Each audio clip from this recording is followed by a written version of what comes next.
Hello my catalyst family members, कैसे हो। आज से हम स्टार्ट करने वाले हैं स्टीरियो केमिस्ट्री का ये फर्स्ट लेक्चर है। मगर इससे पहले आपको बता दूं, आपको जो नोट्स बनानी है स्टीरियो केमिस्ट्री में, सिर्फ स्टीरियो केमिस्ट्री ही लिखना है।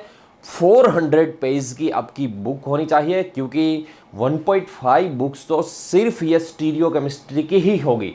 सो आपको स्टीरियो केमिस्ट्री बनाना है, ये अलग से बुक बनानी है। जीओसी जो आईयूपैक आपने लिखा है वो जीओसी में लिखना है। नेक्स्ट वीक से हम जीओसी भी स्टार्ट करने वाले हैं, दोनों पैरेलल हम पढ़ने वाले हैं। सो आपको भैया जीओसी का जो कंसेप्ट है वो जीओसी में ही लिखना है, स्टीरियो केमिस्ट्री का जो कंसेप्ट है वो स्टीरियो केमिस्ट्री में ही लिखना है। ठीक है। दूसरी बात, कितना भी चाहे हम आपको कंटेंट देंगे, इतना मैं आपको पानी के जैसे पढ़ाऊंगा, आपको एक बार में ही समझ में आ जाएगा। थोड़ा सा भी आपके पास यदि बेस भी नहीं है, फिर भी आप देख लीजिएगा, मैंने आपको आईयूपैक नोमेनक्लेचर से स्टार्ट किया है। यदि आपको ऑर्गेनिक केमिस्ट्री में कुछ आता ही नहीं, फिर हमने आईयूपैक नोमेनक्लेचर से स्टार्ट किया। सबसे पहले आईयूपैक नोमेनक्लेचर देख लीजिएगा, ताकि आपके लिए स्टीरियो केमिस्ट्री जो है बहुत ईजी रहे। दूसरी बात, पानी के जैसे हम पढ़ाएंगे, चलो आपको एक बार में ही याद रह जाएगा, एक बार में ही समझ में आ जाएगा, याद नहीं रहेगा, एक बार में समझ में कुछ आएगा। मगर याद रखने के लिए आपको बता दूं भैया, वो आप पे डिपेंडेड होता है।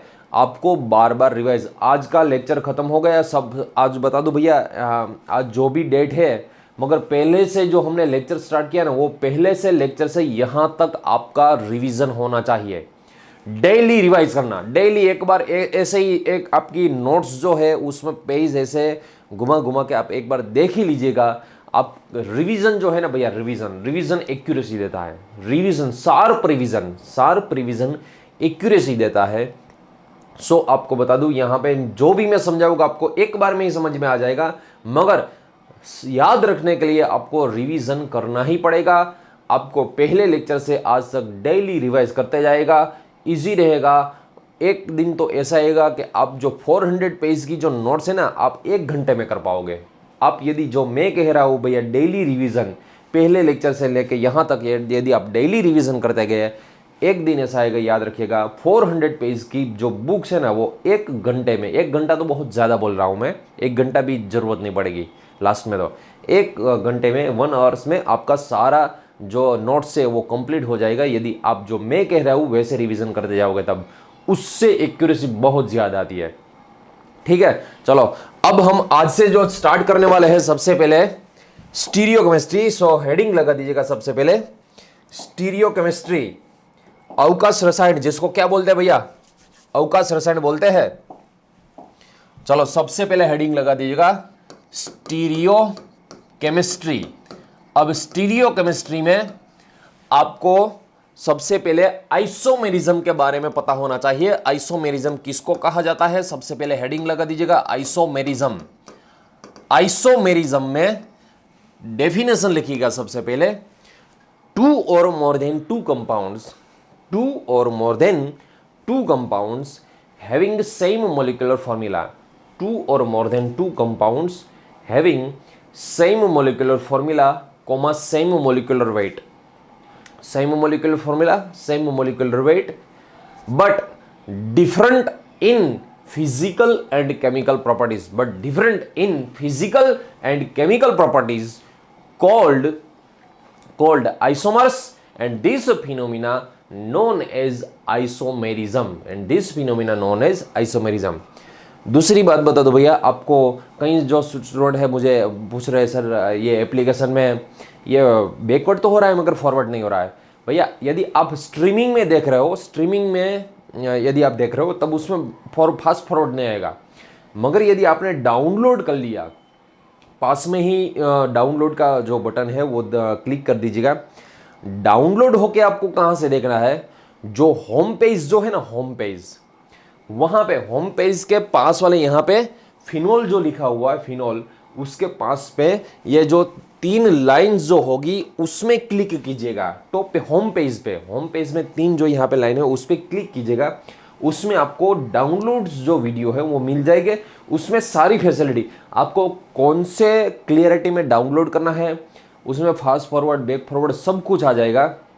मगर यदि आप सिर्फ स्ट्रीमिंग दोगे तो स्ट्रीमिंग करोगे तो उसमें फास्ट फॉरवर्ड का ऑप्शन नहीं देगा, क्योंकि वरना तो क्या होगा, बहुत फास्ट फॉरवर्ड, यदि कोई लिखता नहीं है फास्ट फॉरवर्ड करके ये 1 घंटे का लेक्चर है वो 10 मिनट में ही कंप्लीट कर लेगा। आपको ऐसे लेक्चर्स नहीं देखने, आपको परफेक्ट एक एक वर्ड देखना है। आपको यदि कुछ भी ना हो ना, फिर आपको पता ही है, फिर भी आपको एक एक वर्ड देखना है ताकि एक्यूरेसी। अब हम जो स्टीरियो केमिस्ट्री या तो एनी केमिस्ट्री पढ़ रहे हैं भैया, एक्यूरेसी के लिए पढ़ रहे हैं। सिर्फ आपको समझ में आए, आप ऐसा गोल मत रखिएगा कि सिर्फ आपको समझ में आए। आप एक दिन प्रोफेसर जब होगे, जब प्रोफेसर बनोगे, या तो कोई एकेडमिक लाइन में होगे या तो आप इंडस्ट्रीज में भी जाओगे, फिर आपको आपके जो जूनियर्स है उसको ये पढ़ाना है, ये नॉलेज देना है, देना ही। नॉलेज बांटते जाओ, नॉलेज बांटने से बढ़ता है आपका नॉलेज। सो सिर्फ अपने लिए मत पढ़िएगा, दूसरों के लिए भी पढ़ते जाइएगा, ठीक है। चलो, आइसोमेरिज्म में आपने डेफिनेशन लिख ली। अब ये आइसोमेरिज्म जो है वो कौन से तरीके, कितने तरीके के होते हैं। सबसे पहले जो आइसोमेरिज्म उसमें 2 पार्ट होता है।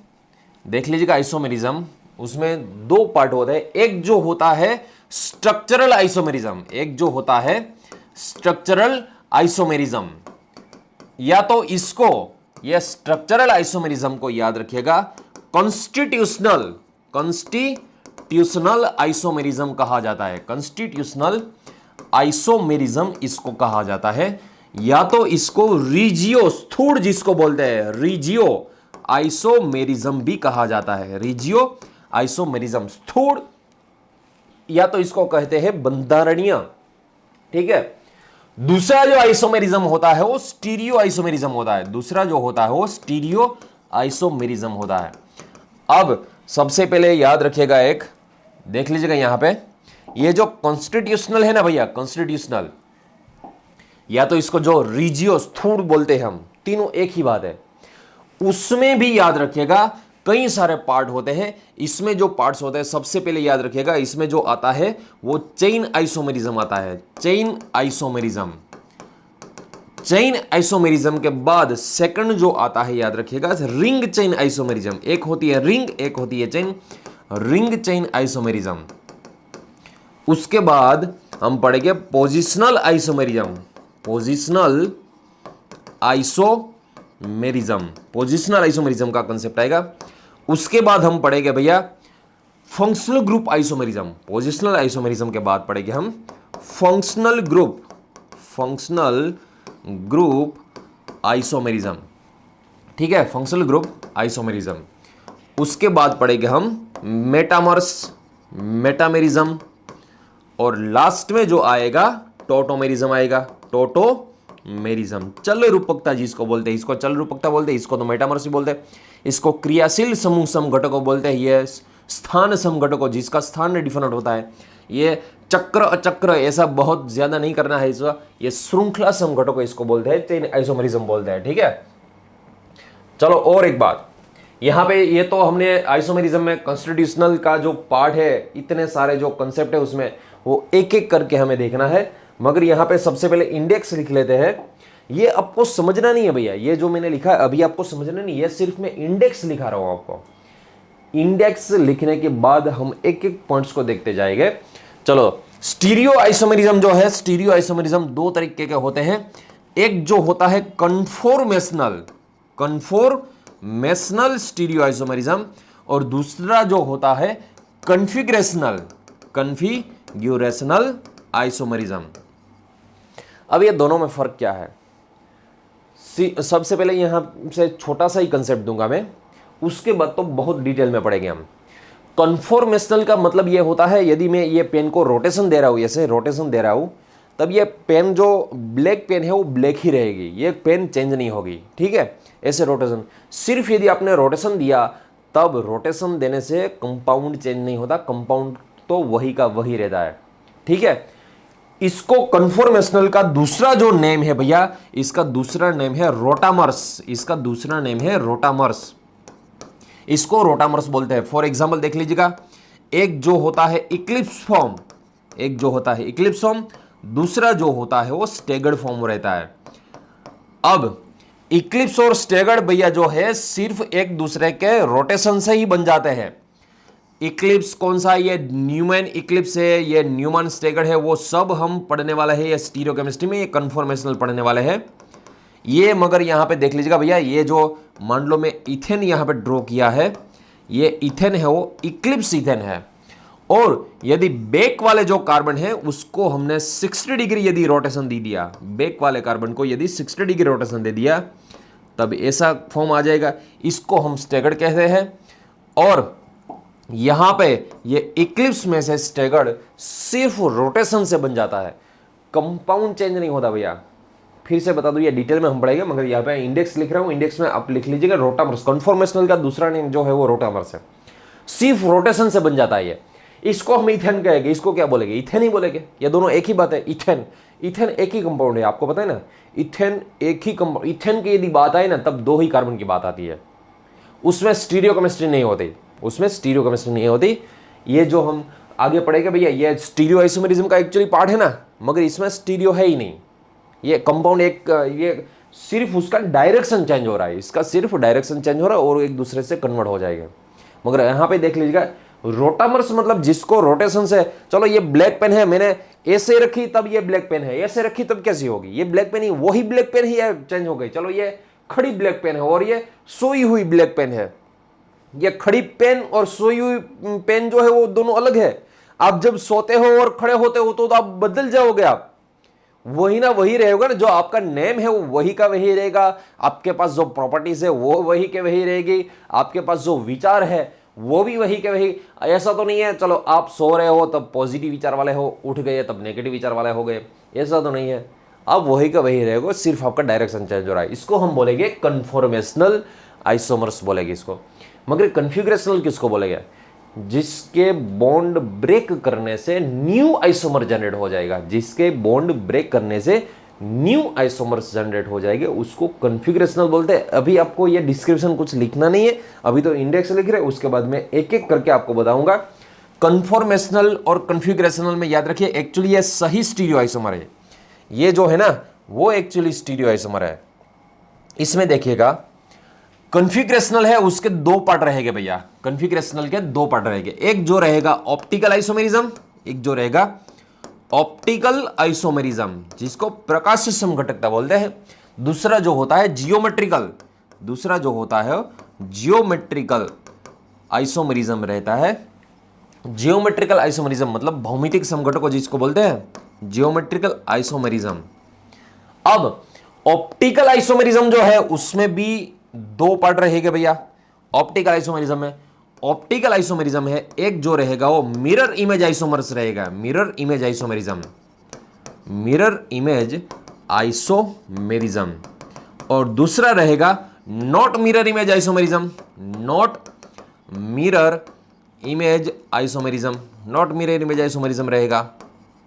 अब याद रखिएगा, मिरर इमेज जो आइसोमेरिज्म है उसको कहा जाता है इनैंशियोमर्स, इसको कहा जाता है मिरर इमेज आइसोमेरिज्म को कहा जाता है इनैंशियोमर्स, और इसको कहा जाता है डायस्टीरियोमर्स, डायस्टीरियोमर्स कहा जाता है। अब हम इसको भी डिटेल में पढ़ेंगे भैया, किसको हम इनैंशियोमर कहते हैं, किसको हम डायस्टीरियोमर्स कहते हैं। मगर यहां पे देख लो भैया, जियोमेट्रिकल जो आइसोमेरिज्म है ना, उसमें हम पढ़ेंगे एक जो पढ़ेंगे सिस ट्रांस आइसोमेरिज्म। किसको सिस ट्रांस कहते हैं, किसको इजेड कहते हैं, किसको साइन एंटी बोलते हैं। आपको बता दो भैया, इसको सिन मत बोलिएगा, फिर से बता दो आपको एक बार, इसको सिन मत बोलिएगा, साइन बोलिएगा। सिन मतलब तो होता है, देख लीजिएगा यहां पे आप लास्ट में ऐसे है तो नोट लिख लीजिएगा, सिन जो है ना, सिन वो CIN है, इसका मतलब होता है सिन सब्स्टिट्यूशन, मतलब ऑर्थो मेटा एंड पेरा की बात है, ये ऑर्गेनिक में है, ये जीओसी में हम पढ़ने वाले हैं।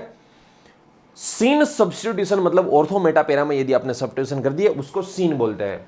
यहां पे ये स्टीरियोकेमिस्ट्री में आएगा, इसको साइन बोलेगा, हम इसको बोलेंगे साइन सब्स्टिट्यूशन, वो अलग बात है, सिन सब्स्टिट्यूशन जो है वो अलग बात है। सबसे पहले फ्रेंड्स, ये जो आइसोमेरिज्म का जो ये पार्ट है वो एक बार पूरा का पूरा लिख लीजिएगा।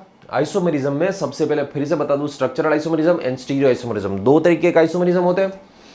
स्ट्रक्चरल आइसोमेरिज्म का दूसरा नेम है कंस्टिट्यूशनल आइसोमेरिज्म, उसका तीसरा नेम है रिजियो आइसोमेरिज्म। इतने पार्ट आते हैं उसमें, ठीक है। स्टीरियो आइसोमेरिज्म जो है उसमें conformational as well as configuration. Conformational है एक्चुअली, स्टीरियो आइसोमर है ही नहीं, फिर भी यहाँ पे क्यों लिख रहे हैं वो हम पढ़ेंगे। इसमें तो सिर्फ रोटेशन की ही बात होती है। कन्फॉर्मेशनल जो है उसको हम रोटामर्स बोलते हैं, कन्फिगरेशनल जो है एक्चुअली वो स्टीरियो आइसोमर से, उसमें optical isomerism as well as geometrical isomerism पढ़ेंगे। ऑप्टिकल में mirror image, not mirror image मतलब इनएंसोमर, डायस्ट्रोमर्स पढ़ेंगे।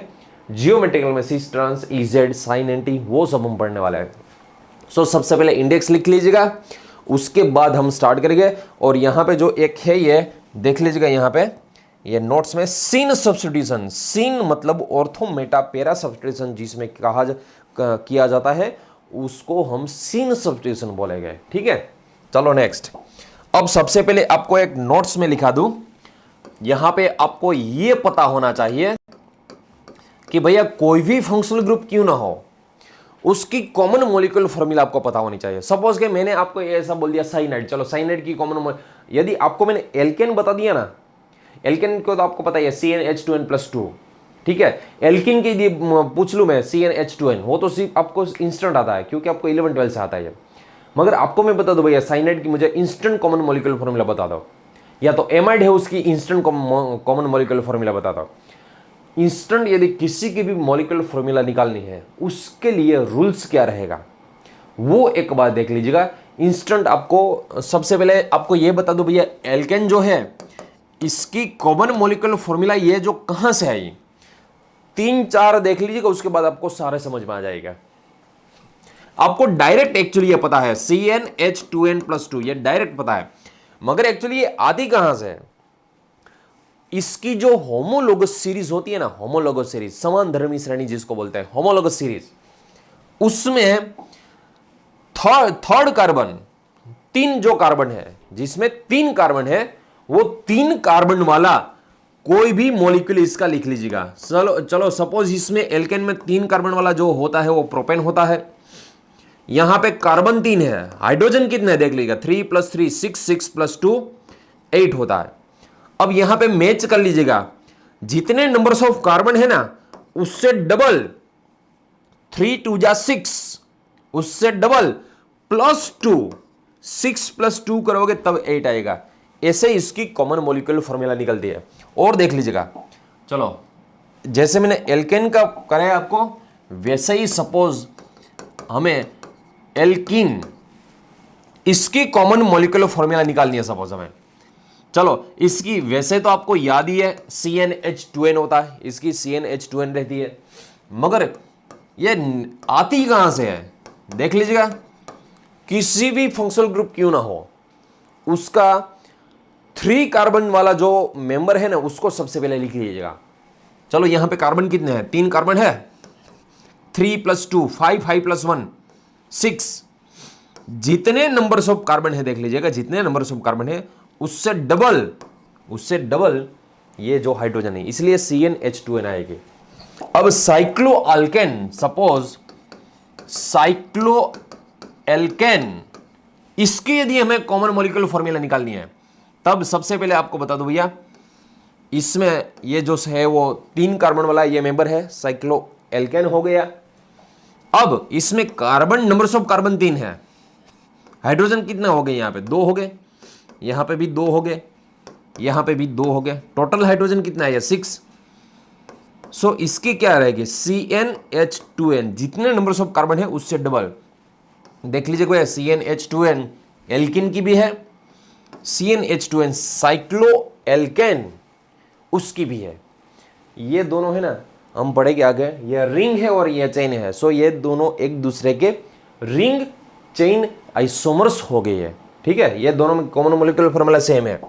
चलो नेक्स्ट, सपोज साइक्लो एल्किन, हमें सपोज साइक्लो एल्किन पढ़ना है, 3 कार्बन जिसमें है देख लीजिएगा, यहां पे हाइड्रोजन एक ही होता है, यहां पे भी हाइड्रोजन एक ही होता है, मगर यहां पे हाइड्रोजन 2 होते हैं।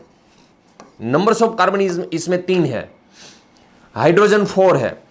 अब जितने नंबर्स ऑफ कार्बन है उससे डबल कीजिएगा, 3 × 2 = 6, 6 में से 2 निकाल दीजिएगा, इसलिए 4 आ जाएगा। सो इसकी CnH2n-2 रहेगी। उसके बाद सपोज एल्काइन, एल्काइन इसमें 3 कार्बन वाला जो है ये प्रोपाइन रहेगा। चलो कार्बन 3 है, हाइड्रोजन जो रहेंगे वो 4 रहेंगे। जितने नंबर्स ऑफ कार्बन है उससे डबल कीजिएगा, 3 2 जा 6, 6 में से 2 निकालना पड़ेगा आपको, 2 निकालोगे तब ही 4 आएगा। दोनों की कॉमन मॉलिक्यूलर फॉर्मूला देख लीजिएगा, एल्किन मगर ये साइक्लो एल्किन है, एल्काइन मतलब ये एसाइक्लिक एल्काइन है। दोनों की कॉमन मॉलिक्यूलर फॉर्मूला सेम है मगर स्ट्रक्चर डिफरेंट है, ये भी याद रखिएगा। रिंग चेन आइसोमेरिज्म का ही पार्ट है, वो भी हम पढ़ेंगे। चलो देख लीजिएगा उसके बाद। चलो सपोज मुझे देख लीजिएगा एल्डिहाइड, सपोज मुझे एल्डिहाइड की कॉमन मॉलिक्यूलर फॉर्मूला निकालनी है। देख लीजिएगा CH3 CH2, आपको कौन सा चूज करना है सबसे पहले बता दूं, 3 कार्बन वाला ही चूज करना है आपको, ठीक है। होमोलॉगस सीरीज में से 3 कार्बन वाला ही चूज करना है आपको। नंबर ऑफ कार्बन इसमें कितने हैं, 3 है। नंबर ऑफ हाइड्रोजन कैलकुलेट किया, 3 + 2 + 1 6, ऑक्सीजन एक ही है। देख लीजिए जितने नंबर्स ऑफ कार्बन है उससे डबल हाइड्रोजन है, 3 2 जा 6, और ऑक्सीजन यहां पे कितने हैं, एक ही है। सो हो गया भाई इसकी CnH2nO। चलो एल्डिहाइड के बाद सपोज मैं कीटोन की निकालता हूं, एल्डिहाइड के बाद कीटोन। चलो कीटोन में 3 कार्बन वाला जो होता है कीटोन, ये एसीटोन रहेगा। कैलकुलेट कीजिएगा, इसमें कार्बन जो है कार्बन 3 है, हाइड्रोजन कितने हैं यहां पे, हाइड्रोजन 3 + 3 6 हाइड्रोजन, ऑक्सीजन कितने हैं, एक ही है। CnH2n कार्बन से हाइड्रोजन डबल ऑक्सीजन। देख लीजिएगा एल्डिहाइड और कीटोन जो है ना, ये कीटोन और ये एल्डिहाइड दोनों की कॉमन मॉलिक्यूलर फॉर्मूला सेम है, कॉमन मॉलिक्यूलर फॉर्मूला सेम है मगर फंक्शनल ग्रुप डिफरेंट। इसको फंक्शनल ग्रुप आइसोमर कहा जाएगा, या अभी याद रखिएगा, मैं आगे पढ़ाने वाला हूं। चलो इसके बाद देख लीजिएगा यहां पे, मान लो आपको कार्बोक्सिलिक एसिड, कार्बोक्सिलिक एसिड के यदि आपको निकालनी है तब 3 कार्बन वाला कार्बोक्सिलिक एसिड यहां पे आपको लिखना है सबसे पहले। चलो इसमें कार्बन होते हैं 3, हाइड्रोजन जो है देख लीजिएगा 3 + 2 + 1 6, और ऑक्सीजन 2 है।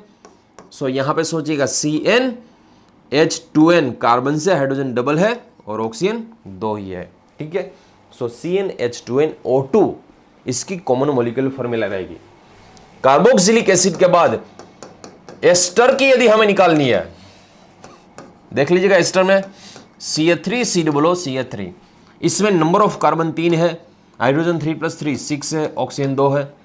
CnH2n कार्बन से हाइड्रोजन डबल और ऑक्सीजन 2 है। देख लीजिएगा दोनों की कॉमन मॉलिक्यूलर फॉर्मूला सेम है मगर फंक्शनल ग्रुप डिफरेंट, ये भी फंक्शनल ग्रुप आइसोमर्स ही है। चलो अब हम बात करते थे साइनाइड। साइनाइड भैया, ये साइनाइड में याद रखिएगा 3 कार्बन वाला ही आपको लिखना है। ये हो गया साइनाइड, नंबर्स ऑफ कार्बन 3 है, हाइड्रोजन कैलकुलेट कीजिएगा 3 + 2 मतलब 5, नाइट्रोजन 1 है। चलो सोचिएगा क्या निकलेगा, इसका डबल कीजिएगा पहला CnH2n, आपको हाइड्रोजन में डबल ही करना है सबसे पहले, उसके बाद प्लस माइनस करना।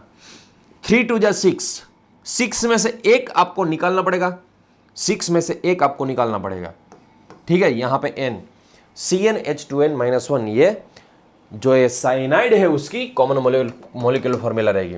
उसके बाद सपोज मुझे एमाइड की निकालनी है, 3 कार्बन वाला एमाइड, CH3CO CONH2, 3 कार्बन वाला एमाइड है, कार्बन यहां पे 3 है, हाइड्रोजन 3 + 2 + 2 मतलब यहां पे जो टोटल हाइड्रोजन हुआ है 7 हुए, ऑक्सीजन 1 है और नाइट्रोजन 1 है, ठीक है। इसकी जो रहेगी CnH2n, पहले कार्बन से हाइड्रोजन डबल कीजिएगा, कार्बन से हाइड्रोजन डबल 3 2 जा 6, 6 + 1 यहां पे करना पड़ेगा, और ऑक्सीजन और एक नाइट्रोजन है। सो आप जिसकी चाहो उसकी कॉमन मॉलिक्यूलर फॉर्मूला निकाल सकते हो। और चलो मैं आपको दे दूं, मुझे इसके सब की कॉमन मॉलिक्यूलर फॉर्मूला निकाल के, सबसे पहले तो आप सेल्फ कीजिएगा, आपको चलो एल्कोहल, इसकी कॉमन मॉलिक्यूलर फॉर्मूला निकाली है, एल्कोहल के बाद ईथर, एल्कोहल के बाद ईथर, चलो एल्डिहाइड आ गया, कीटोन आ गया, कार्बोक्सिलिक एसिड आ गया। चलो एक काम कीजिएगा ना, ये दोनों की ही निकालिएगा ना, बाकी सारे जो हमें जरूरत है उसकी तो हमने निकाल दी। कई सारे फंक्शनल ग्रुप है, आप बैठे बैठे निकाल दे जाएगा। कई सारे फंक्शनल ग्रुप है, जैसे एसिड हैलाइड है, ठीक है, एनहाइड्राइड है, SO3H है, सल्फोनिक एसिड, मगर ये दोनों के मुझे निकाल देगा। सबसे पहले एल्कोहल है, याद रखिएगा एल्कोहल, उसमें 3 कार्बन वाला जो एल्कोहल है वो ये वाला रहेगा।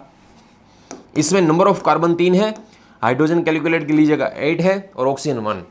सो इसकी क्या रहेगी, CN, कार्बन से हाइड्रोजन डबल +2 और ऑक्सीजन 1 है।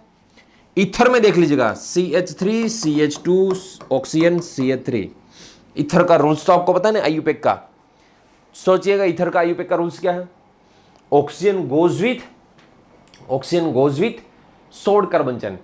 एमीन में क्या रहता है, एमीन की भी कॉमन मॉलिक्यूलर फॉर्मूला निकाल लीजिएगा। एमीन में क्या रहता है, nitrogen goes with long carbon chain. Amide में nitrogen always goes with carbonyl functional group. चलो यहां पे देख लीजिएगा, ऑक्सीजन यहां पे कार्बन 3 है, हाइड्रोजन 3 + 3 6 6 + 2 8, ऑक्सीजन 1। चलो CnH डबल +2 और ऑक्सीजन 1 रहेगा। सो एल्कोहल इथर, ठीक है।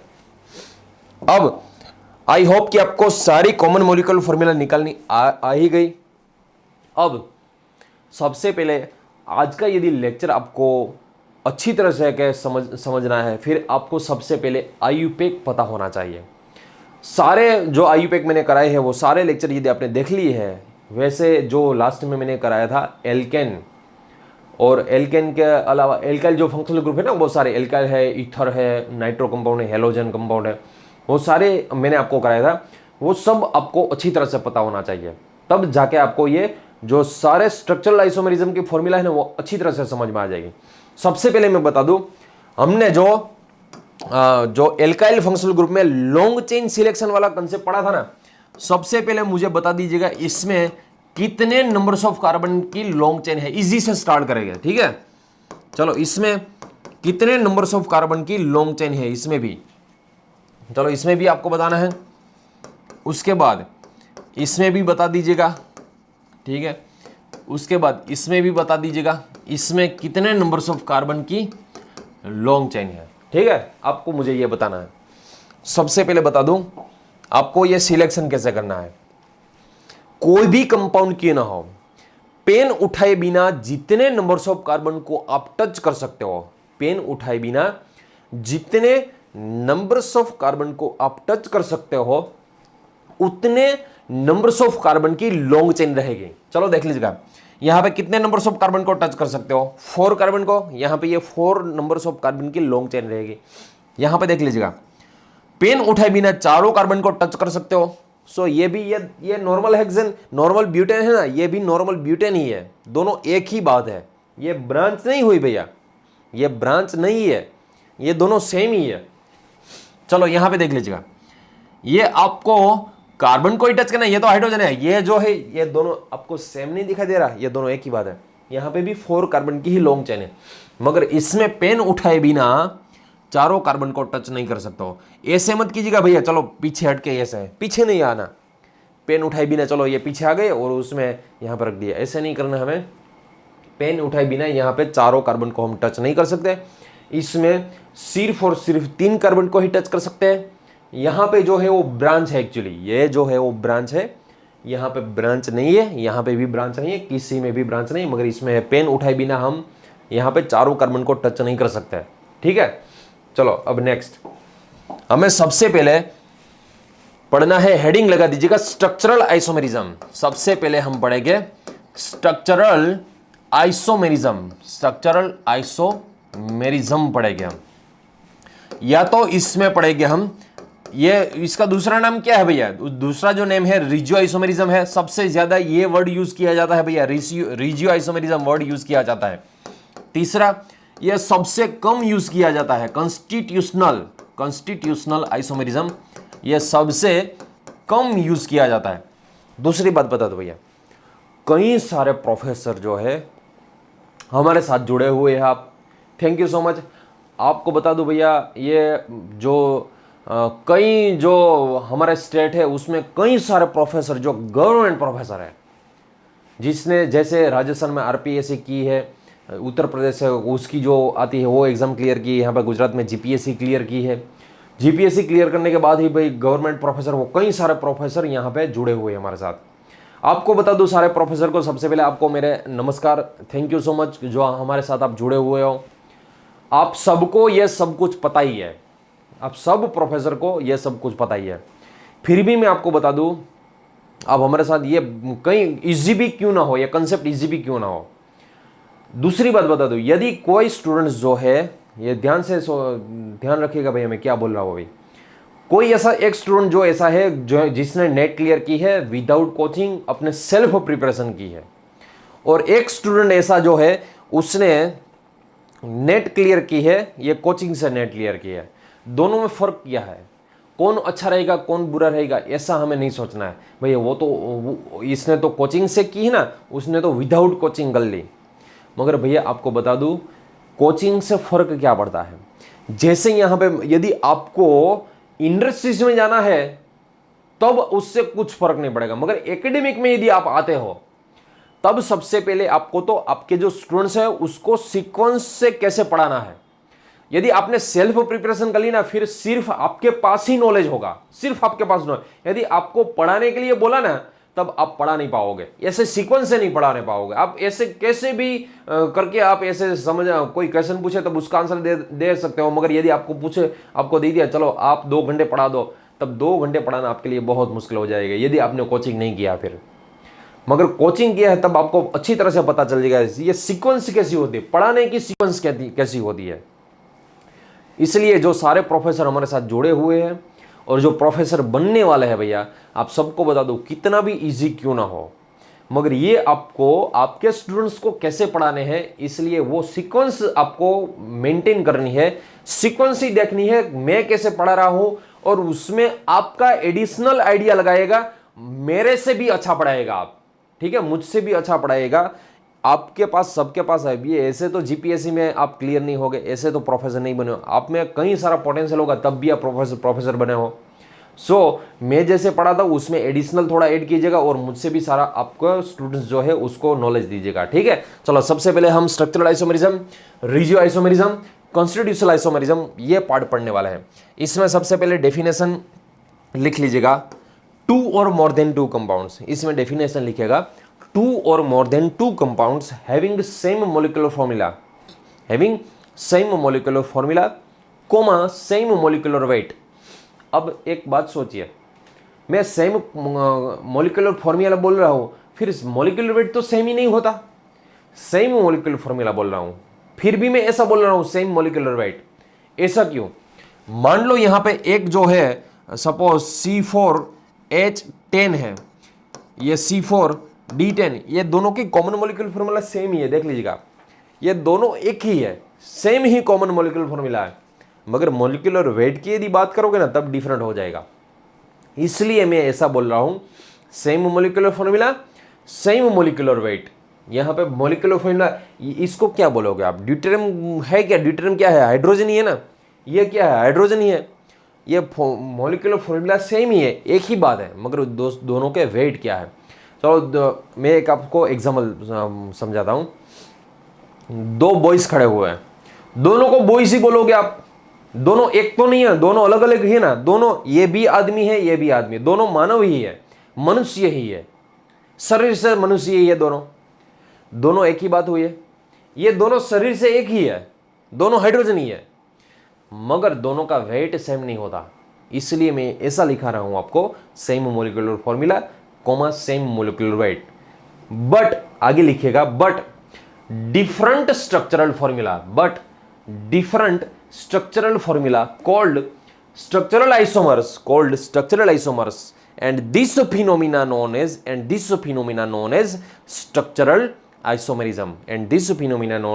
structural isomerism। चलो स्ट्रक्चरल आइसोमेरिज्म में सबसे पहले हम पढ़ेंगे चेन आइसोमेरिज्म। सबसे फर्स्ट हेडिंग लगा दीजिएगा चेन आइसोमेरिज्म। इसमें लिखिएगा sentence here molecular formula same, here molecular formula same, but length of carbon chain are different, called chain isomers, called chain isomers, and this phenomenon known as chain isomerism, and this phenomenon known as chain isomerism. चलो सबसे पहले मैं बता दूं भैया, ये जो methane है हमारे पास, मीथेन होता है, इसकी तो कोई आइसोमेरिज्म पॉसिबल ही नहीं है, नो आइसोमेरिज्म, इसमें कोई आइसोमेरिज्म पॉसिबल है ही नहीं, ठीक है। मीथेन के बाद यदि इथेन की बात करें, इसमें भी कोई भी आइसोमेरिज्म पॉसिबल नहीं है, नो आइसोमेरिज्म, इथेन में भी आइसोमेरिज्म पॉसिबल नहीं है। चलो उसके बाद प्रोपेन की बात करें हम, चलो सोच लीजिएगा, ये प्रोपेन है, मान लो इसमें हम ऐसे लिखते हैं, फिर ये प्रोपेन है, ये कौन सा हुआ, ये प्रोपेन हुआ या ब्रांच वाला प्रोपेन हुआ, ये आइसोप्रोपेन हुआ, क्या हुआ ये, हम इसको आइसोप्रोपेन नहीं बोल सकते हैं। देख लीजिएगा फिर से, ये पेन उठाए बिना तीनों कार्बन को टच कर सकते हैं, यहाँ पे भी पेन उठाए बिना तीनों कार्बन को टच कर सकते हैं, ये दोनों एक ही है, इसमें भी आइसोमेरिज्म पॉसिबल नहीं है, नो आइसोमेरिज्म, इसमें भी कोई भी आइसोमेरिज्म पॉसिबल नहीं है, ठीक है। चलो 3 कार्बन तक तो आइसोमेरिज्म पॉसिबल है ही नहीं। 4 कार्बन वाले की बात की है, चलो ब्यूटेन की बात करते हैं हम। ब्यूटेन में नंबर्स ऑफ कार्बन 4 होते हैं, देख लीजिएगा 4 कार्बन होते हैं। दूसरा सोचते हैं, यदि यहां से कार्बन को निकाल के यहां पे लगा दिया, ये जो है नॉर्मल ब्यूटेन है, ये जो है नॉर्मल ब्यूटेन है, और ये वाला जो है वो आइसोब्यूटेन है। आपको भैया आइसो किसको कहा जाता है, नियो किसको कहा जाता है, टर्सरी किसको कहा जाता है, वो सब कुछ मैंने पढ़ा दिया आईयूपैक में। ये जो है नॉर्मल ब्यूटेन, ये आइसोब्यूटेन। इसका यदि आईयूपैक आपको करना है, देख लीजिएगा इसका आईयूपैक क्या है भैया, 2 मिथाइल। आपको सबसे पहले ये आईयूपैक पता होना चाहिए, 2 मिथाइल प्रोपेन, ठीक है, 2 मिथाइल प्रोपेन, ये तो है नॉर्मल ब्यूटेन। इसके अलावा आप चाहे इतना स्ट्रक्चर ड्रॉ कर लो, इसके टोटल जो आइसोमर्स है, इसके टोटल आइसोमर्स 2 ही रहेंगे, इसके टोटल आइसोमर्स जो है वो 2 ही आइसोमर्स रहेंगे, ठीक है। चलो ब्यूटेन के बाद नेक्स्ट पेंटेन की बात करते हैं हम। ब्यूटेन के बाद 5 कार्बन वाला पेंटेन की बात करते हैं। आपको ये आता ही होगा, मगर फिर भी एक बार देख लीजिएगा, जैसे जैसे बढ़ती जाएगी चेन वैसे आपको यह समझना जरूरी बन जाएगा। देख लीजिएगा पेंटेन में कैसे, मैं सबसे पहले आपको ये पूरा पेंटेन पढ़ा दूं, उसके बाद ही सोचिएगा। सबसे पहले देख लीजिएगा 1 आइसोमर ये नॉर्मल पेंटेन का रहेगा। दूसरा आइसोमर, अब आपको करना क्या है, मैं सीक्वेंस आपको बता दूं। यदि चलो मैंने आपको बोल दिया डेकेन, चलो पेंटेन का तो आप इंस्टेंट कर लोगे, चलो डेकेन का कीजिएगा इंस्टेंट। इसलिए सबसे पहले ये समझ लीजिएगा, मैं आपको ये आप करोगे फिर भी आंसर तो आ ही जाएगा, मगर मेथड जो कौन सी है आइसोमेरिज्म में, मेथड कौन सी यूज करना है वो देखेगा। चलो यहां पे देखिएगा, लास्ट से हमें कार्बन निकालना है, कहां से, लास्ट से निकालना है, और लास्ट में से कार्बन निकाल के हमें लास्ट कार्बन के साथ ही नहीं जोड़ना है, वरना तो वही होगा, इंटरनल जोड़ना है, टर्मिनल कभी नहीं मत जोड़िएगा, इंटरनल। इंटरनल चलो ये मिथाइल को मैंने यहां पे लगा दिया, इस कार्बन के साथ था ना। फिर से बता दूं, आप ऐसा कभी भी मत कीजिएगा, लास्ट से निकाल के लास्ट के साथ ही जोड़ दिया, ऐसा मत कीजिएगा, ठीक है। फिर से देख लीजिएगा, यहां पे CH2, यहां पे CH3, ऐसा मत कीजिएगा कि लास्ट में से निकाल के लास्ट में, वो तो यही नहीं हुआ, एक ही बात हुई वो, इसलिए ऐसा मत कीजिएगा। लास्ट में से निकाल के लास्ट में टर्मिनल मतलब नहीं जोड़ना है, आपको इंटरनल जोड़ना है। अब इसके बाद ये तो नॉर्मल पेंटेन हुआ, ये तो जो है नॉर्मल पेंटेन है, इसका आईयूपैक करना, आईयूपैक कभी भी सेम नहीं होना चाहिए। ये जो है 2 मिथाइल ब्यूटेन हो गए, ये जो हो गया 2 मिथाइल ब्यूटेन हो गया। चलो और एक देख लीजिएगा, और एक एग्जांपल, इसका 3rd आइसोमर भी पॉसिबल है। 2 कार्बन को, ये जो नॉर्मल चेन है ना, उसमें 2 कार्बन को निकाल दीजिएगा, और दोनों को टर्मिनल नहीं लिखना है, इंटरनल बीच में ही लिखना है। इसका जो आईयूपैक रहेगा, लॉन्ग चेन जो है वो 3 कार्बन की लॉन्ग चेन है, सो 2,2 डाइमिथाइल प्रोपेन इसका तीसरा आइसोमर है। सो भैया आपको बता दूं, इसके जो पॉसिबल आइसोमर्स है, इसके जो आंसर रहेगा वो 3 है, इसके पॉसिबल आइसोमर्स 3 है। अब आपको यदि एग्जाम में पूछा जाए, फिर आपको ऐसे करना है। सबसे पहले आपको रफ में कर रहे हो, पहले रफ में सॉल्यूशन कीजिएगा। आपको करना क्या है, यदि मैंने पेंटेन का पूछ लिया ना, सबसे पहले हाइड्रोजन रखना नहीं, हाइड्रोजन की जरूरत ही नहीं है। सबसे पहले ऐसे आपको ये लॉन्ग चेन, नॉर्मल चेन लिखनी है आपको। समझ में आ रहा है कुछ? सबसे पहले आपको लॉन्ग चेन लिखनी है, उसके बाद आपको टर्मिनल से निकाल देना है इसको।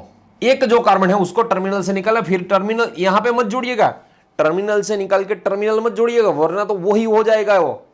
इसलिए यहां पे मत लिखिएगा, मगर इंटरनल लिख दीजिएगा, ठीक है। चलो ये सेकंड आइसोमर हो गया। अब इसको निकाल के यहां पे लिखिएगा।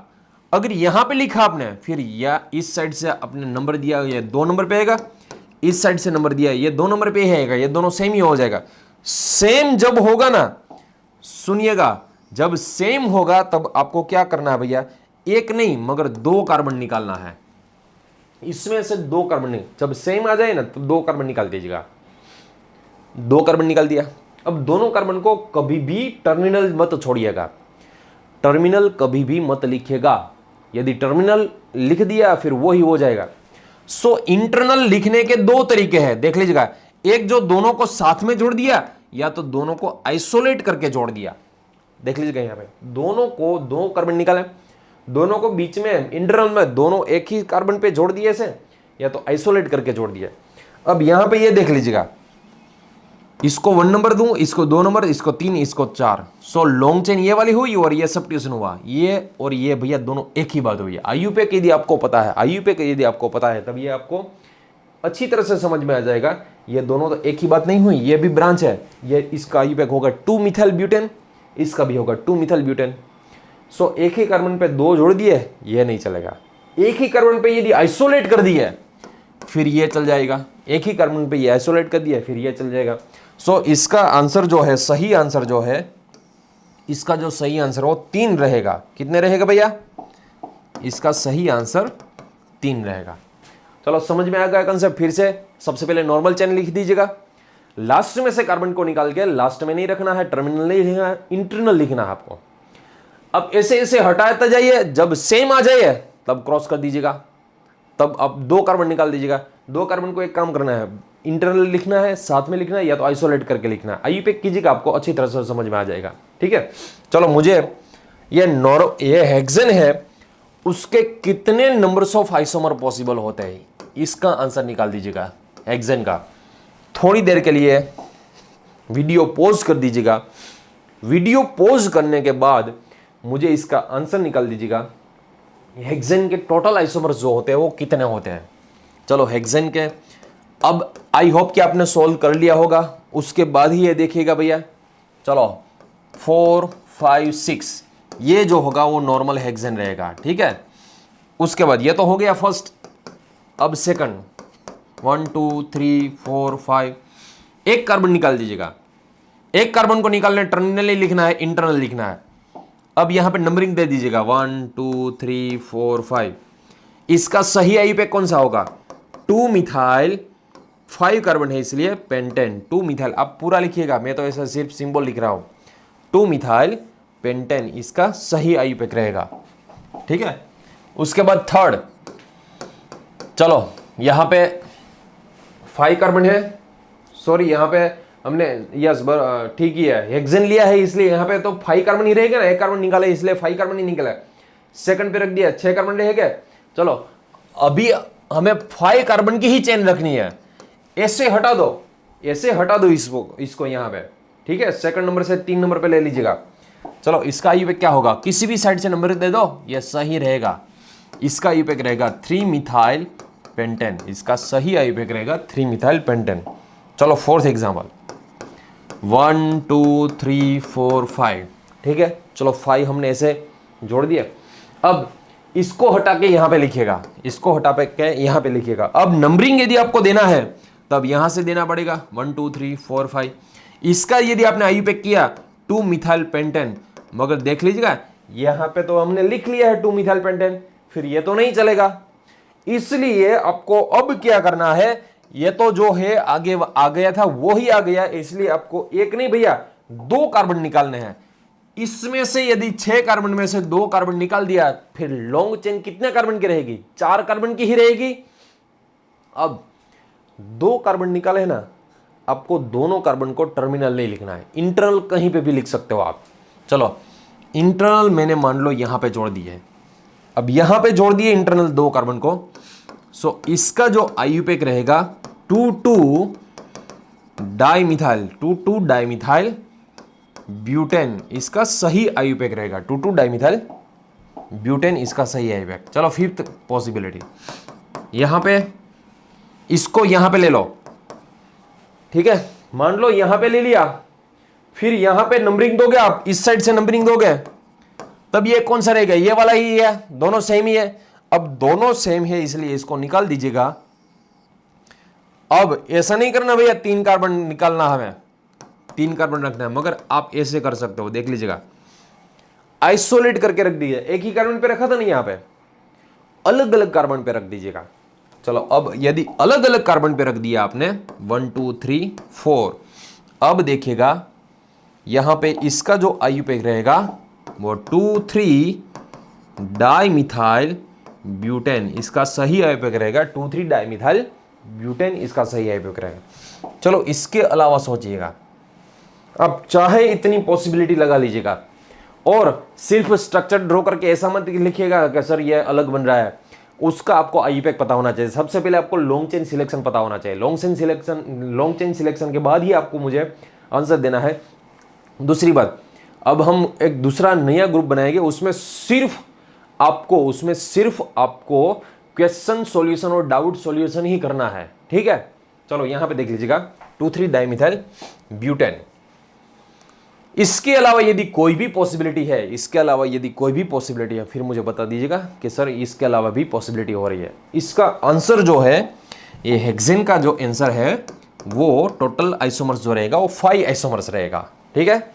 अब हेक्सेन के बाद चलो 7 नंबर हेप्टेन, हेक्सेन के बाद हेप्टेन का आंसर निकालिएगा। आप थोड़ी देर के लिए वीडियो पॉज कर दीजिएगा, सोचिएगा इसमें कितने नंबर्स ऑफ आइसोमर्स पॉसिबल है, कितने नंबर्स ऑफ आइसोमर पॉसिबल है हेप्टेन में। एक बार वीडियो पॉज कर दीजिएगा, उसके बाद आप ये देखिएगा आपने सही किया है नहीं। चलो सबसे पहले 3 4 5 6 7 हेप्टेन, नॉर्मल हेप्टेन सबसे पहला फर्स्ट आइसोमर रहेगा, ठीक है।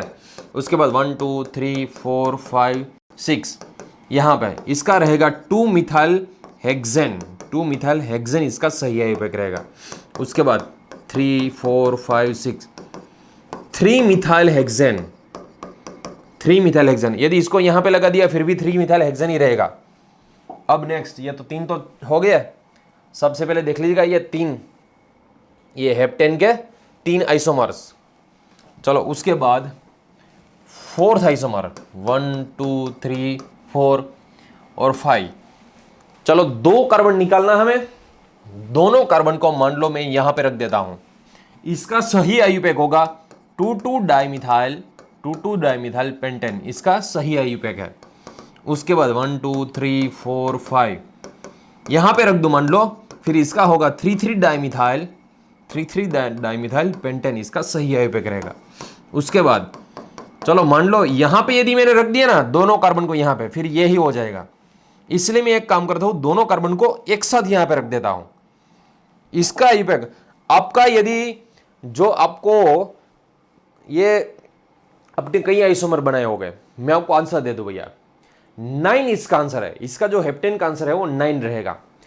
आपने मान लो 7 बनाई या तो 8 बनाई है, उसमें से जो आपने नहीं लिखा होगा वो ये वाला होगा 3 इथाइल, इसका जो आईयूपैक रहेगा वो 3 इथाइल पेंटेन, 3 इथाइल पेंटेन इसका सही आईयूपैक है, ठीक है।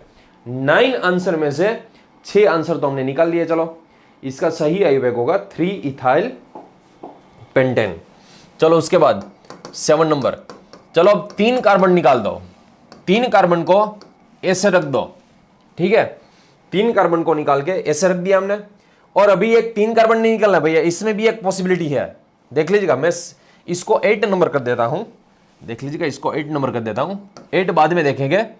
सबसे पहले 7 नंबर में ये जो 5 कार्बन है ना, 5 कार्बन, उसमें हम ऐसे भी रख सकते हैं, देख लीजिएगा। इसका सही आईयूपैक होगा 1 2 3 4 5 2 4 डाइमिथाइल पेंटेन, इसका सही आईयूपैक रहेगा 2 4 डाइमिथाइल पेंटेन। अब चलो अब कोई पॉसिबिलिटी नहीं है, या तो पॉसिबिलिटी है, फिर ये सोच लीजिएगा। इसमें याद रखिएगा, चलो 2 कार्बन आपने निकालने हैं, तब इसमें आप ऐसे भी रख सकते हो, और ऐसे यदि रख दिया फिर इसमें से कोई भी ऐसा नहीं है जी जो इसके जैसा बन रहा है, फिर यहां पे इसका आईयूपैक जो होगा वो 2,3 डाइमिथाइल पेंटेन इसका सही आईयूपैक होगा। और लास्ट में आपको कोई भी पॉसिबिलिटी नहीं, इसलिए ये वाला देख लीजिएगा, उसमें 1 2 3 4 2 2 3 ट्राइमिथाइल ब्यूटेन। आपको मैंने बोला था भैया इसके 9 आइसोमर पॉसिबल है, इसलिए देख लीजिएगा इसके 9 आइसोमर।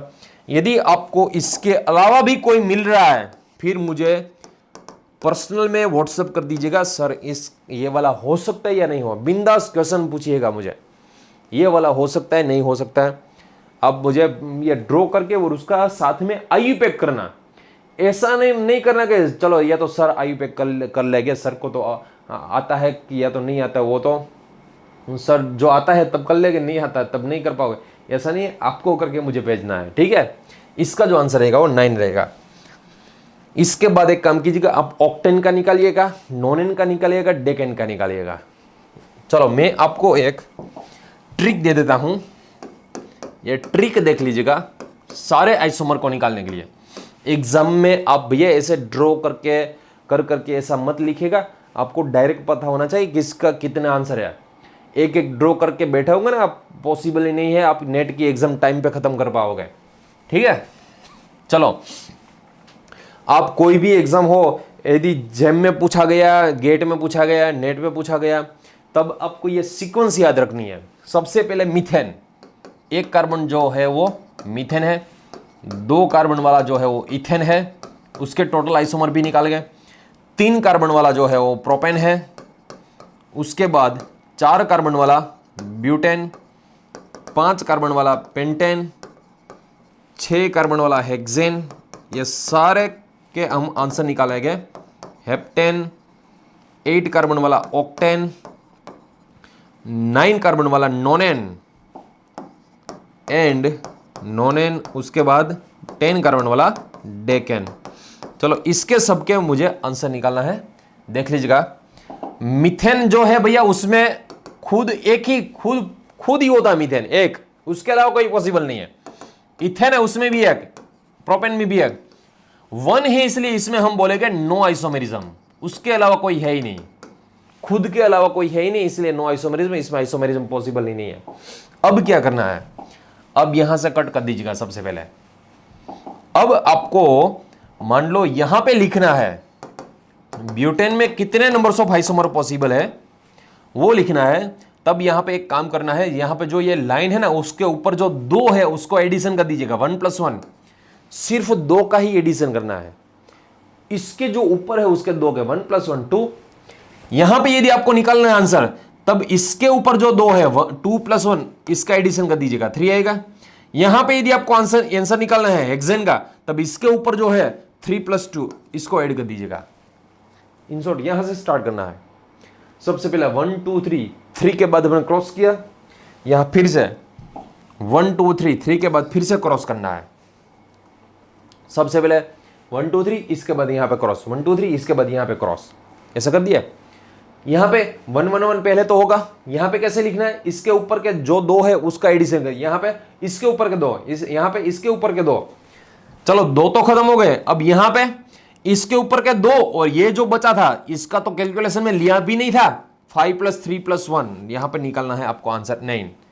9 का डबल 18, 18 का डबल 18 2 जा 36, 36 में से फिर से ये निकाल दीजिएगा 35, इसका आंसर रहेगा नॉन का 35, ठीक है। चलो अब डेकेन का 35 2 जा 70, 70 + 5 75 रहेगा। यदि किसी को मुझ पे शौक है तब एक काम कीजिएगा, आप डेकेन का सारे आइसोमर्स बनाएगा, 75 निकलेगा। यदि नहीं निकल रहा है 75 फीस, उसके बाद जो आपने जो फीस पे की है मैं मुझसे ले लीजिएगा।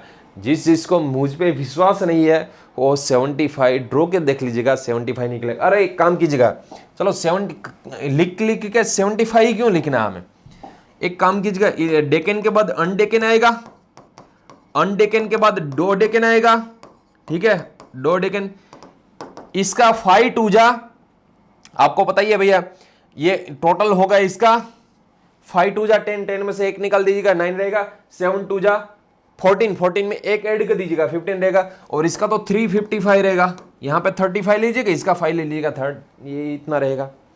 जिसको मुझ पे विश्वास नहीं है वो इसका डो लेकिन का कर दीजिएगा और मुझे बता दीजिएगा सर आपने जो यहाँ पे 355 लिखा वो गलत है, मेरा तो जो हो रहा है वो 360 हो रहा है। चलो एक बार ऐसा कर लीजिएगा। मैं आपको बता दूं, ऐसा मत कीजिएगा, मुझ पे विश्वास रखिएगा, ये जो लिखे है वो सही लिखे है, आपको जैसे भी करके याद रहे वैसे आपको याद रखना है। एग्जाम में इंस्टेंट यदि ऑक्टेन का पूछा गया फिर आपको 18 पता ही होना चाहिए। 9 2 जा 18, 18 2 जा 36, 36 में से 1 निकाल दीजिएगा 35, 35 2 जा 70, 70 प्लस 5 75 हो गया, 5 2 जा 10, 10 में से एक निकाल दीजिएगा 9, 7 2 जा 14, 14 में से एक ऐड कर दीजिएगा, यहाँ पे एक निकाला था यहाँ पे एक ऐड कर दीजिएगा 15, और यहाँ पे 35 ले लीजिएगा, इसका 5 ले लीजिएगा, इसका आंसर रह जाएगा। आपको कैसे भी करके इसका याद रखना है, आपको स्पीड आ जाएगी एग्जाम में, ठीक है। चलो ये तो सारे हो गए चेन आइसोमेरिज्म के part. Next second, ring chain isomerism. Second हम पढ़ेंगे रिंग चेन आइसोमेरिज्म। चलो इसमें क्या होगा, एक बता दो भैया, एक जो आइसोमर है उसमें चेन होगी और एक आइसोमर जो है उसमें रिंग होगी। देख लीजिएगा वो कैसे।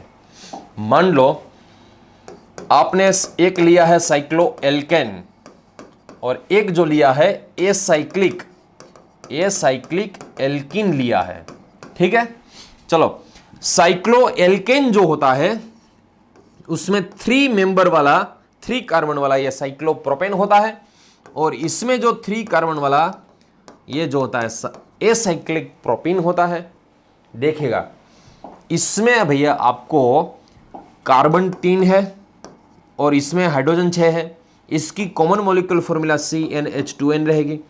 इसमें नंबर ऑफ कार्बन 3 है, हाइड्रोजन कैलकुलेट कीजिएगा C6, CnH2n रहेगी। सो फ्रेंड्स आपको मैं बता दूं, यहां पे दोनों में देख लीजिएगा, दोनों जो कंपाउंड आपको दिखाई दे रहे हैं उसमें ये साइक्लोएल्केन जो है, फिर से बता दूं, इसको मैं थोड़ा ऊपर ले लेता हूं भैया। साइक्लोएल्केन जो आपको दिखाई दे रहा है वो एक्चुअल रिंग है। ये जो है क्या है भैया, ये तो है रिंग, और ये जो है वो चेन है। सो ये साइक्लोएल्केन एंड ये एसाइक्लिक एल्कीन जो है ये है रिंग, ये है चेन। सो एक दूसरे का जो रिलेशनशिप रहेगा वो रिंग चेन आइसोमेरिज्म का कंसेप्ट रहेगा ये, ठीक है। चलो उसके बाद नेक्स्ट देख लीजिएगा, यहां पे दूसरा एग्जांपल आपको मान लो एक दिया है साइक्लोएल्कीन दिया है और दूसरा मान लो दिया है एसाइक्लिक एल्काइन दिया है। चलो साइक्लोएल्कीन में 3 कार्बन वाला साइक्लोप्रोपेन ले लीजिएगा, इसमें ले लीजिएगा प्रोपाइन, इसमें ले लीजिएगा प्रोपाइन ले लीजिएगा। अब ये दोनों में देखिएगा, इसके नंबर ऑफ कार्बन 3 है, नंबर्स ऑफ हाइड्रोजन 4 है, इसके नंबर ऑफ कार्बन 3 है, नंबर ऑफ हाइड्रोजन 4 है। इसकी कॉमन मॉलिक्यूलर फॉर्मूला रहेगी CnH2n-2, इसकी कॉमन मॉलिक्यूलर फॉर्मूला रहेगी CnH2n-2।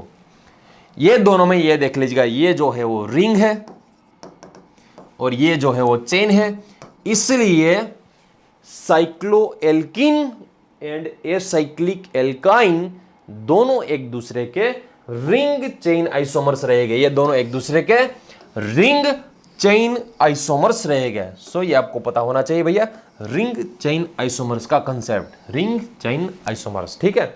चलो और एक एग्जांपल आपको बताता हूं। मान लो आपने एल्डिहाइड तो आपको पता ही है, एल्डिहाइड मान लो 2 कार्बन वाला एल्डिहाइड ले लो और दूसरा साइक्लिक ईथर की बात करें हम, साइक्लिक ईथर में मान लो ये वाला ईथर ले लेता हूं मैं, इपोक्साइड जिसको हम बोलते हैं इपोक्साइड। इसमें नंबर्स ऑफ कार्बन कैलकुलेट कीजिएगा, 2 कार्बन है इसमें, हाइड्रोजन कैलकुलेट कीजिएगा 4 हाइड्रोजन है और ऑक्सीजन है।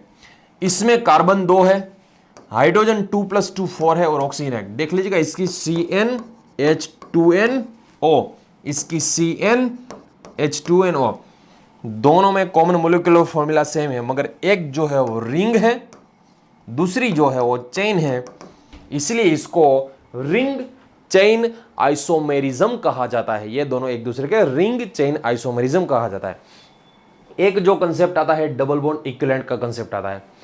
डबल बॉन्ड इक्विवेलेंट के कंसेप्ट में ध्यान से रखिएगा, डबल बॉन्ड इक्विवेलेंट कंसेप्ट में, ठहरिए भैया, डबल बॉन्ड इक्विवेलेंट कंसेप्ट में एक डबल बॉन्ड जो है ना, एक डबल बॉन्ड, उससे हम साइकिल बना सकते हैं।